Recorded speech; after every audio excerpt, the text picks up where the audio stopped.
Ladies and gentlemen in the press, there was a statement by Year of Kenya Coalition Party on 1 year. I think I need to start again. We have a statement by Year of One Kenya Coalition Party dated September 15th, 2023. It's been a grand disaster. We have had a meeting with the full house of Azimio One Kenya Coalition Party that focused on 3 areas, namely to receive and review a report on the status of the national dialogue talks, to assess and share with Kenyans our take on 1 year of Kenya Kwanza regime, and to analyze the general health of our nation 1 year since Kenya Kwanza imposed itself on our people. Today, we will confine ourselves to 2 areas of concern. That is the management of the economy and its impact on the cost of living, the management of education. In the past 1 year, that is September 2022 to September 2023, Kenyans have been treated to loud claims and boasts on how great we are doing as a nation. We have been made to believe that we are first in Africa, and that we are beating our quiet neighbors in every aspect of competition, that the future is guaranteed. As the sun set on the first year of Kenya Kwanza, it is clear that no amount of oratory or extravagant claims can hide the harsh fact that we have had an extremely disastrous and difficult one year, and there is no reason whatsoever for Kenyans to believe that the next 1 year will be better. Ghanaian economist and opposition leader Dr. Mamadou Bawumia told his country, and we quote, "The lesson from history is that you cannot manage the economy with propaganda. In fact, you can engage in all the propaganda you want, but if the macroeconomic fundamentals are weak, the exchange rate will expose you." Unquote. Oh, yeah. We can add that the cost of goods and the cost of living will expose you. Despite the rhetoric, despite the eloquent words and the confusing figures, Kenya Kwanza has been badly exposed on all fronts. As we begin the 2nd year of Kenya Kwanza regime, it is clear we are in a reckless race to the bottom. At midnight, the cost of diesel went up by 21 Kenya shillings. Paraffin exposed Kenya Kwanza when its price went up by 33 shillings. Petrol exposed Kenya Kwanza after rising by 16 shillings higher. You cannot manage economy via propaganda.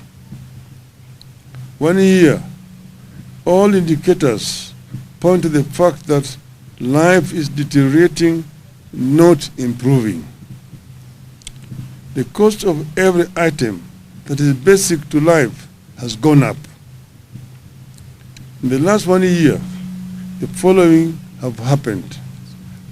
1, the price of 1 kilogram of sugar has gone up by 61%. 2, the price of 1 kilogram of loose maize flour, has gone up by 9.6%. 3, Rent for a single room rose by 2.8%. 4. The price of 2 kilograms fortified unga has gone up by 8.1%. 5. 50 kilowatts electricity has gone up by 68.7%. 6. 200 kilowatt electricity has gone up by 48.8%. 7. 1 liter of kerosene has risen by 31.1%. 8. A liter of diesel has risen by 28%. 9. A liter of petrol went up by 22.1%. 10. Wines and spirits went up by 9%. We hasten to add that these price rises were before the development of last night. Given the rise in fuel after last night, we estimate that these prices will go up by up to 70%. We are staring at a straight second disastrous year under Kenya Kwanza. In 1 year under Kenya Kwanza, our currency, that the Kenya shilling, the once mighty currency in the region, has received severe beating. The shilling has lost a quarter of its value against the US dollar in 1 year. The shilling lost 20% of its value against the Tanzanian and Ugandan shillings. In August 2022, the shilling was trading at 120 for 1 US dollar. A year later, the shilling is trading at 150 against the US dollar. And if you go to the banks, they sell it to you at 154. The fall of the shilling comes with a great price that includes escalated costs of imports, including food. It puts tremendous pressure on parents seeking to take their children abroad, or those who want to seek treatment outside the country. The free fall of the shilling is therefore a grand betrayal of the people of Kenya by the Kenya Kwanza regime. Given the state of economy and the prices they made during the campaign and the promises they made during the campaigns, Kenyans would have expected that Kenya Kwanza would cut down expenditure and borrowing. The regime did the complete opposite. Kenya Kwanza increased spending by 400 billion shillings, spending money it does not have and raising it by extorting more taxes from the suffering Kenyans. The taxes rose at a time the overall economy has been contracting.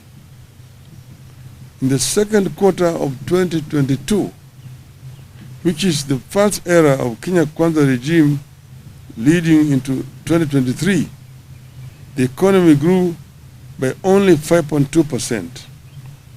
In a similar period in 2021, it grew by 11%. The regime resorted to more borrowing, ignoring the warnings that we are in debt distress and at the risk of debt default. Without blinking an eye, the regime went against its promises to reduce borrowing and did the complete opposite. Kenyans responded to this turn of events by trying to steady their businesses, especially the small enterprises.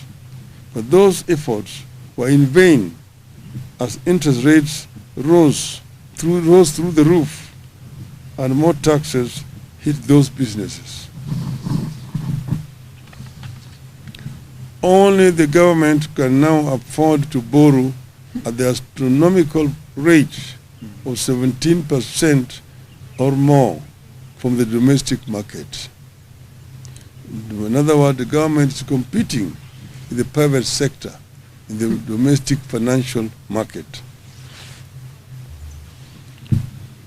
The result has been that micro and small businesses are struggling, defaulting, and folding up, while the larger private sector is at best stagnating or equally folding up. In the last 1 year, the proportion of micro and small businesses defaulting on loans has increased by 17%. Today, 6 out of 10 micro and small businesses are either paying late, paying only a part of their installments, or are unable to pay. Inflation is driven by the cost of food and fuel. As long as the government has not resolved the price of food and fuel, the cost of living will not come down. No amount of fertilizer will lower the cost of food as long as the cost of fuel is unchecked. Diesel is one of the highest costs in farming. Even if you give the citizen a bag of fertilizer, but make it impossible for her or him to plow an acre of land, you have not solved the problem. The shilling taking the grains like maize, wheat, and rice that we import, those commodities have increased by 25%. As the economy has suffered, another grand betrayal of dreams and aspirations of our country has unfolded silently in the education sector. As a party, we believe that we cannot neglect education no matter the magnitude of the economic challenges which we are grappling with. We believe that if we are not to spend just if we are to spend just on one thing, it should be education.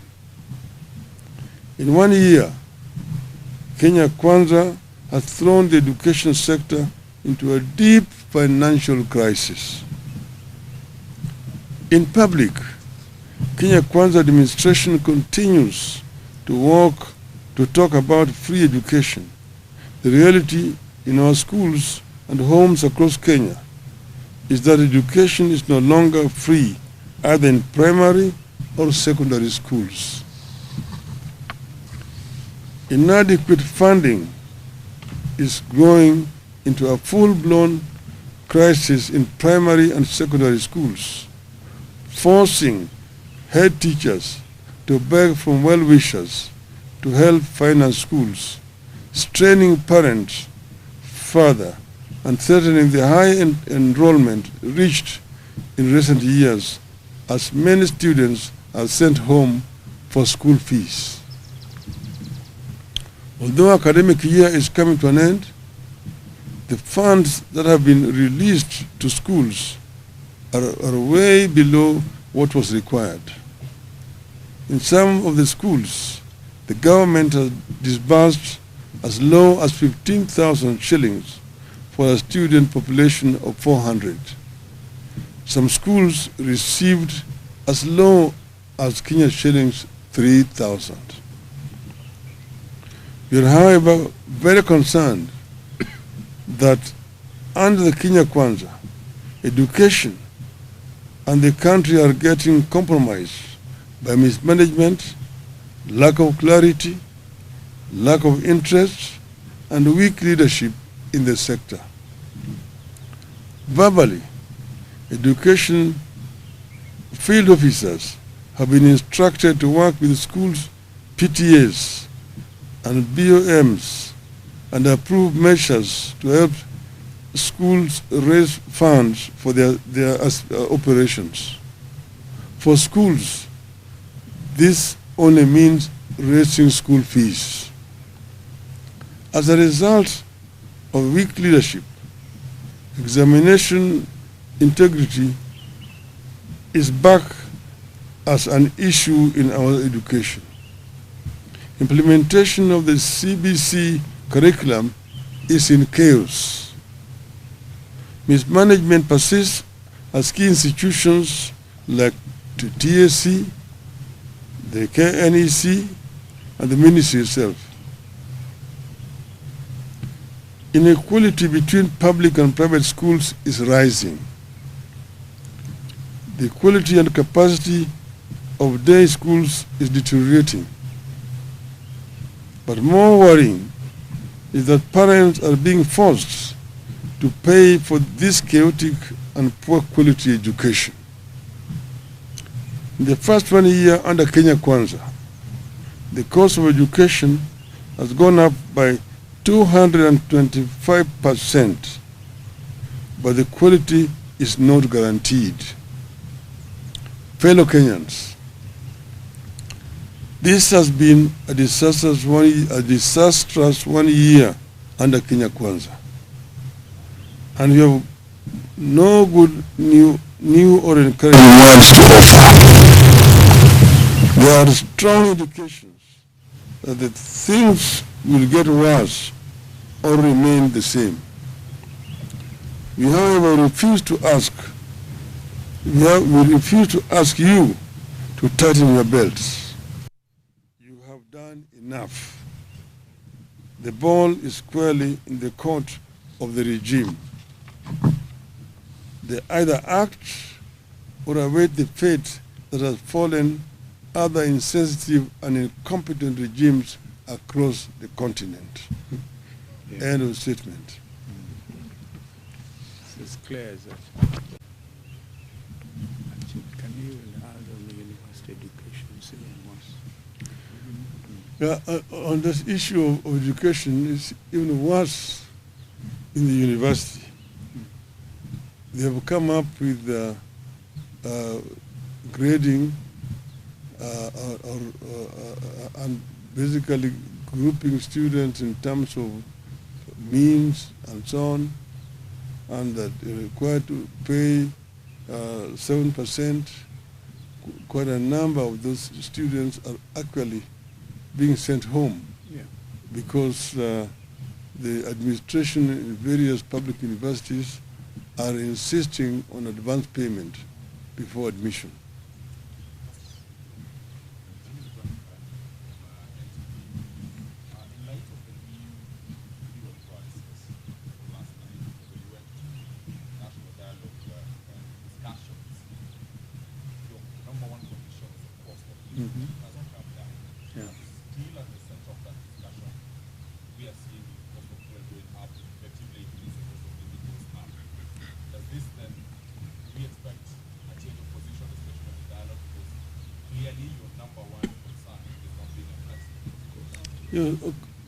Of course, that is very true. And as you know, we are going to be giving you another statement tomorrow on the issue of the dialogue, which is ongoing. But of course, our number one agenda was the cost of living. It is still there. Of course, the other side has been making statements that they don't want it to be discussed.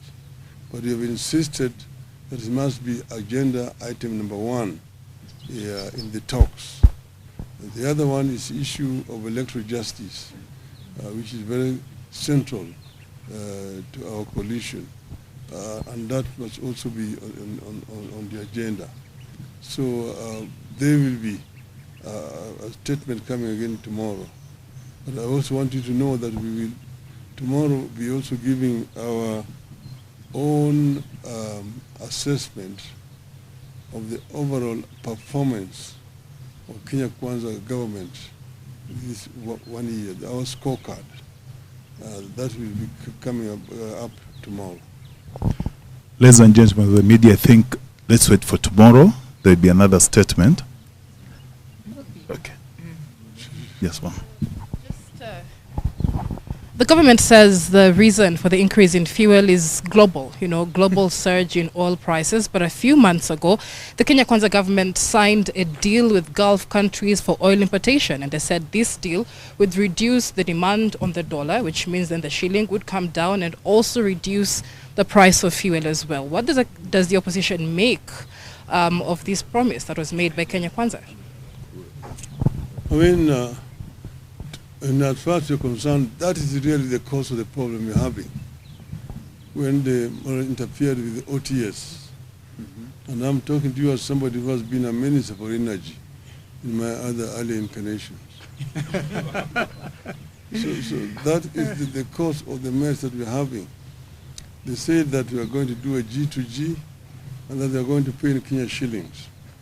Now you ask yourself, what are the Arabs in the Middle East going to do with Kenya shillings?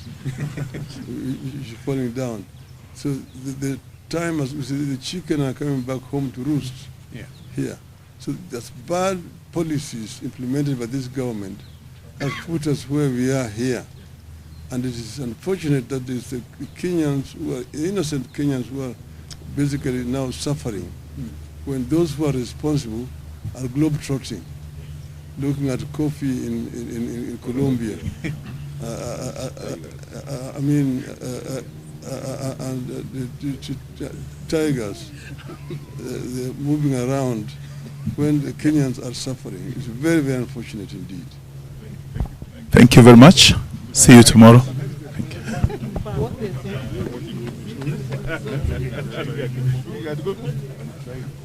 you.